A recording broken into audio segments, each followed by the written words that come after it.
नमस्कार दोस्तों। आज की कहानी एक लघु नैतिक कहानी है।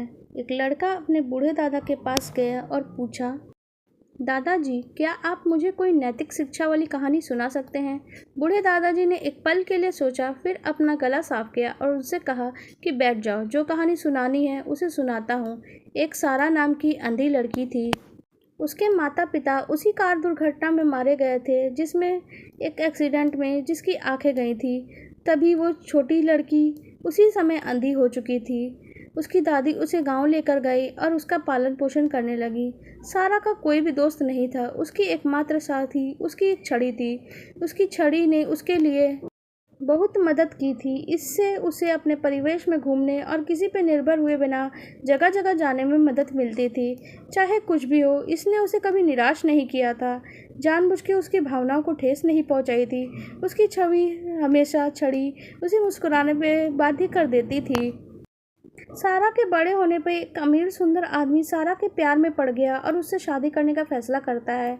वह उसकी दृष्टि वापस लाने के लिए उसे देश के सबसे अच्छे अस्पतालों में से एक में ले जाता है। सौभाग्य से उसकी सर्जरी सफल रहती है और सारा को फिर से देखने मिलने लगता है। कहानी खत्म हुई। जैसे ही बूढ़े दादाजी रुके, लड़का थोड़ा भ्रमित होकर फुसफुसाया, लेकिन इस कहानी में तो कोई नैतिक शिक्षा है ही नहीं दादाजी। इसमें सीखने के लिए कुछ भी नहीं है। बूढ़े दादाजी ने कहा, मैं बेटा तुम्हें कुछ बताना चाहता हूँ। जैसे ही वो अंधी लड़की सारा की दृष्टि वापस आई, उसने कुछ फेंक दिया। क्या आप जानते हो बेटा उसने क्या फेंका?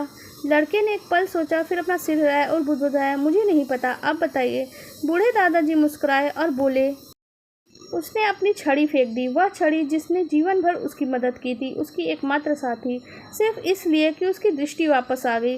वह भूल गई कि उसे किसने साथ होकर खड़े होने में मदद की थी जब कोई भी साथ नहीं था उसके। वह सब कुछ भूल गई कि छड़ी ने उसके लिए क्या कुछ नहीं किया था। उस क्षण बूढ़े दादाजी ने लड़के के कंधे को थपथपाया और आह भरी, फिर जारी रखा, सुनो बेटा, जिंदगी ऐसी ही है। कटु सत्य यह है कि हम लोगों को तब तक याद करना बंद कर देते हैं जब वो हमारे काम के ही नहीं रह जाते।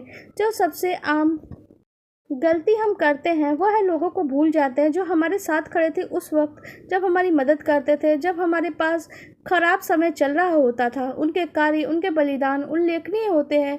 निश्चित रूप से उन्हें अवसर मिलता है चुकाने का, लेकिन अक्सर हम चूक जाते हैं। हम अपने माता पिता, भाई बहनों, पति या पत्नी, दोस्तों, उन लोगों के बलिदानों को भूल जाते हैं और अतीत में जिन्होंने हमारी मदद करी थी, और इस तरह से हम एक खुदगर्ज इंसान बन जाते हैं। आपको हमारी ये प्रस्तुति कैसी लगी, आप कमेंट सेक्शन में ज़रूर बताइएगा और वीडियो को लाइक कर दीजिएगा और शेयर कर दीजिएगा। अगर आपको हमारी वीडियो पसंद आ रही है तो चैनल को सब्सक्राइब कर लीजिएगा। धन्यवाद।